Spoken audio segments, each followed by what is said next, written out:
देखिए, ये जिस दिन हुआ, एक एक गार्ड ट्रैक्टर आ रहा था और वो घूम गया टूवर्ड्स जहाँ उनकी बीजेपी लीडर का घर था, और उसके सामने चौकीदार था या कोई और था, वो लिट गया और उसको आगे जाने नहीं देना चाह रहे थे। तो उसमें से ट्रैक्टर रुक गया, उनको ऊपर नहीं चढ़ा, रुक गया। एंड उसी जब उसको उठा के साइड में कर दिया, उन्होंने वो डंप कर दिया। जो एसएसओ था वहाँ, आई थिंक उसको ही शुड ऑफ उसको देखना चाहिए था कि this is not attempt to murder case, this is just law and order matter of other, and he should put जो चार्जेस लगते हैं उस पर लगाना चाहिए, but not attempt to murder. और हमने उसके बाद हमने एक एसआईटी बिठाई, उन्होंने हम जो अब उस अग्री किया कि गलत हो गई बात, और वो 307 तो उन्होंने निकाल दिया, so that is been out. लेकिन SHO should have acted more responsible, therefore I am transferring this SHO को, उसको मैं उधर से मूव कर रहा हूँ, ताकि कोई we put responsible person there, ताकि ऐसी बातें ना हों। My job is law and order. एक बात मैं आपको कह देता हूँ, किसानियों की बात और बात है, उसकी उनकी हमदर्दी टोटल मेरी हमदर्दी उनके साथ 101% है, लेकिन उसके साथ साथ कानूनी व्यवस्था चलेगी इस पंजाब में मैं कानूनी व्यवस्था को नहीं बिगड़ने दूंगा। मैंने तो बहुत देखा है मेरे 52 साल की ज़िंदगी में। मैंने ब्लू स्टार देखा है, मैंने वो टाइम देखा है टेररिज्म का, मैंने देखा है जब हमारे चीफ मिनिस्टर को असैसिनेट किया गया था। तो मैं इधर कोई गड़बड़ नहीं होने दूंगा। एंड ये ज़रूरी है कि नॉर्मल सी आए, मेरे फार्मर्स वापस आएँ, अपने काम पे लगें, क्योंकि ये जो साथ वाला गाँव हमारा कंट्री है पाकिस्तान, ये हर टाइम गड़बड़ करते हैं। डेली हमारे ड्रोन्स आते हैं उधर से, और यहाँ से इधर वेपन्स फेंक देते हैं। कहाँ को जाने हैं, या कश्मीर जाने हैं या पंजाब के हाथ में आने हैं। तो we will not allow, and मेरी ड्यूटी है लॉ एंड कानूनी व्यवस्था को ठीक रखना, और मैं रखूँगा। कुछ चैनल्स ने जो फार्मर्स प्रोटेस्ट कर रहे हैं उनको टेररिस्ट का नाम दे दिया, किस तरह देखते हैं? वो तो मैं I don't like using this sort of language. और एक बेवकूफ़ी की बात है कि किसानों को जो जो किसान सारे दिन सुबह से शाम तक बेचारे अपने फसल करते हैं, वो टेररिस्ट है क्या? 70 साल के बैठे हैं, 80 साल के वहाँ बैठे हैं, बीबी बैठी हैं, वो टेररिस्ट लग रही हैं आपको? ऐसे ही फजूल की बातें चैनल उठा देते हैं। टेररिज्म कर रहा है जी, कोई कोई गुंडा, व्हाट इज कॉल्ड, नक्सल कर रहे हैं जी, फलाना कर रहे हैं, सब नॉनसेंस। आम साधारण लोग हैं, गरीब लोग हैं, जिन किसी के पास आधा एकड़ ज़मीन है, किसी के पास 1 एकड़ ज़मीन है, किसी के पास 2 एकड़ ज़मीन है, वो हैं बैठे वहाँ। और वो क्यों बैठे हैं? उनको मालूम है कि हम 80 साल के हैं, हम तो 102 साल के मेहमान हैं, लेकिन मैं अपने बच्चों के लिए कर रहा हूँ, ऑन वाली जो हमारी बच्चे होंगे उनके लिए मैं कर रहा हूँ। तो ही they are doing it for their own survival. अब आधे एकड़ या 2 एकड़ में कौन आजकल चल सकता है, अपने अपने परिवार को संभाल सकता है? लेकिन बेचारे और क्या करें, इनके पास और कुछ है नहीं, तभी कर रहे हो।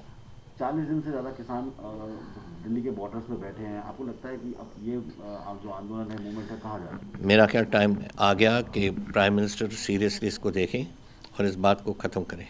दे हैव, अगर वो चाहते हैं कि रिपील हो तो रिपील करो, रिपील करके फिर कोई नया कोई कानून बनाना है, फार्मों की जथेबंदियों के साथ बैठ के आप कुछ जो कुछ करना है करो। लेकिन एक बार रिपील, सब ने कहा, आवाज़ पूरे हिंदुस्तान की उठी हुई है अगेंस्ट रिपील, तो रिपील करो।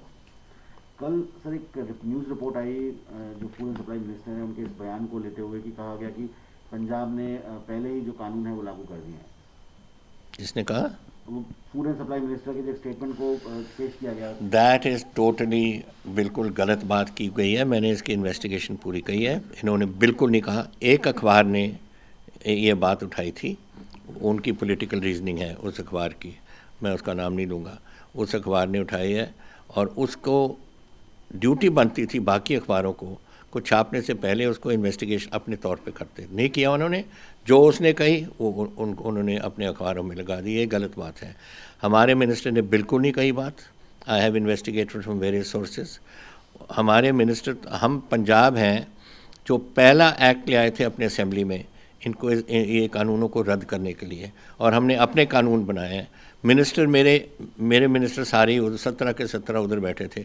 How can that minister make such a statement?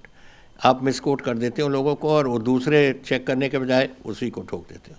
तो आगे आपकी क्या रणनीति रहेगी? अगर केंद्र सरकार अपने रवैये पे अड़ी रहती है तो क्या आप सुप्रीम कोर्ट जाएंगे? हम तो देखिए, we are very clear in this mind, ये बिल्कुल एंटी फार्मर एंटी कानून बना हुआ है और हम जाएंगे। अगर हमारा बिल अभी पास कर दिया असेंबली ने अक्टूबर में, आज कितने 3 महीने हो गए, अभी राजभवन में पड़ा है। क्यों पड़ा है राजभवन में?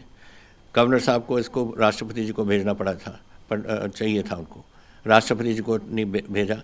अगर राष्ट्रपति जी उसमें फैसला कर लेते, या तो हमारे हक में या हमारे खिलाफ, अगर खिलाफ करते, under 254(2) we have the right, the president has the right to decide.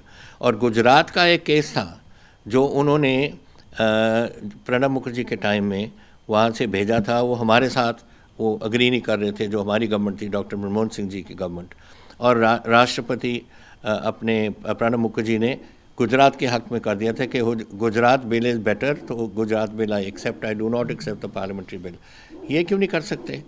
ये अगर हमें आज नहीं ये मानेंगे, अगर राष्ट्रपति जी को ये नहीं भेजेंगे गवर्नर साहब, तो हमारे पास कोई ऑप्शन नहीं। या गवर्नर साहब राष्ट्रपति जी रिजेक्ट कर दें, हम किसी हालत में भी we will go to the supreme court. किसानों को क्या कहेंगे सर? किसानों को तो मैं करूँगा कि मेरी टोटल प्यार और हमदर्दी उनके साथ है, और दिल्ली में तो हम कुछ नहीं कर सकते हैं, we are a government of Punjab, state government है। यहाँ उनकी कोई तकलीफ़ हो, उनके अपने गाँव में, उनके घरों में, उनके फैमिलीज़ के लिए मैंने टेलीफोन नंबर्स दे दिए, को जो जिस टेलीफोन को करेंगे, हमारी पुलिस, हमारी मेडिकल टीम्स, हमारी सब कुछ उनके सपोर्ट करेंगे। We are there fully. मेरी हमदर्दी एंड सपोर्ट एंड मेरे दिल की बात जो बिल्कुल 101% उनके साथ है।